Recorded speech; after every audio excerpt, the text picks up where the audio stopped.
Vous avez signé très récemment dans Libération un papier à la fois drôle et sans appel, dont le titre était « Dieudonné, la honteuse ». La honteuse, pourquoi? Qu'est-ce qu'il n'assume pas? Il n'assume pas son antisémitisme, il essaye de le masquer par un antisionisme. Il est profondément antisémite depuis des années. Moi, je l'ai dit la première fois en 2009, dans une interview à Télérama. Donc, juillet 2009, je considère que Dieudonné n'est plus un humoriste à partir du moment où il fait applaudir Youssouf Fofana sur scène. Je n'ai plus à dialoguer avec lui. Voilà, l'assassin d'Ilan Halimi. Ces spectacles me dérangent, on est dans le meeting, dans la haine. Je le dis avec d'autant plus de regret que je l'ai bien connu. J'ai joué chez lui à la Main d'Or. Humainement, comme dans l'écriture, il m'a beaucoup appris. Quand Bedos fait Vacances à Marrakech, c'est un personnage raciste. Il campe un personnage raciste et il dénonce le racisme. Quand Pierre Desproges faisait des blagues sur Himmler, pareil. Pareil, exactement. Pierre Desproges, il n'y a jamais eu aucune ambiguïté dans son travail. C'était sous-tendu par une très grande intelligence et c'était très drôle. Dieudonné, il s'exprime avec le jeu maintenant. C'est Dieudonné qui parle. Les chambres à gaz n'ont pas fini le travail. Patrick Cohen, dommage. On rêve. On rêve, liberté d'expression, etc. Non, on ne peut pas dire tout et n'importe quoi. On ne peut pas insulter les gens, on ne peut pas inciter les gens à la haine.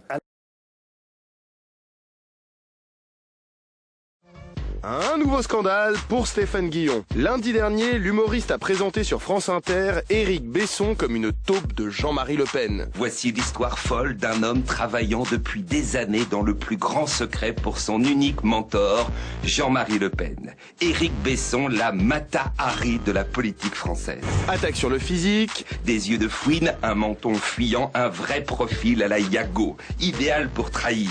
Allusion à peine voilée au nazisme. Pour une France pure et blanche, sans délinquance, sans burqa.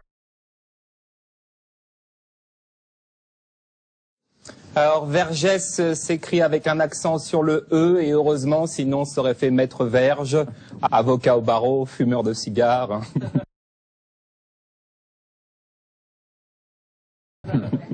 Déjà, vous vivez à poil, volets clos, vous plaidez en robe, à l'écossaise, sans slip. Maître Kiejman.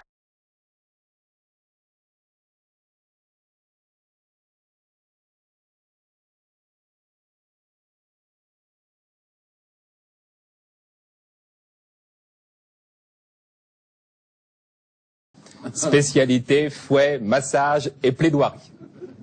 Alors, j'ai une petite inquiétude vous concernant, maître, hein, je vous le dis. Le dictateur est en voie de disparition.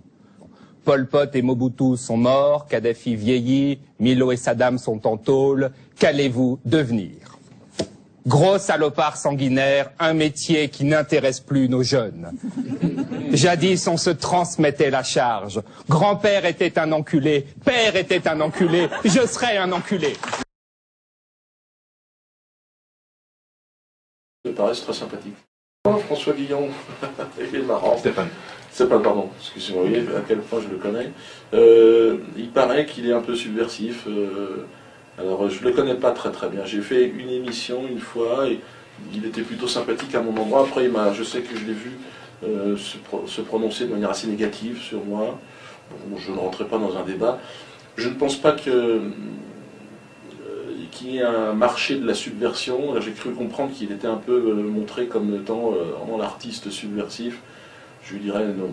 Non, la subversion, je ne suis pas sûr d'être un artiste subversif, profondément, mais je sais reconnaître ceux qui ne le sont pas. Donc, à part dire des blagues sur ma grand-mère ou la femme de Sarkozy, je vois pas très bien, non.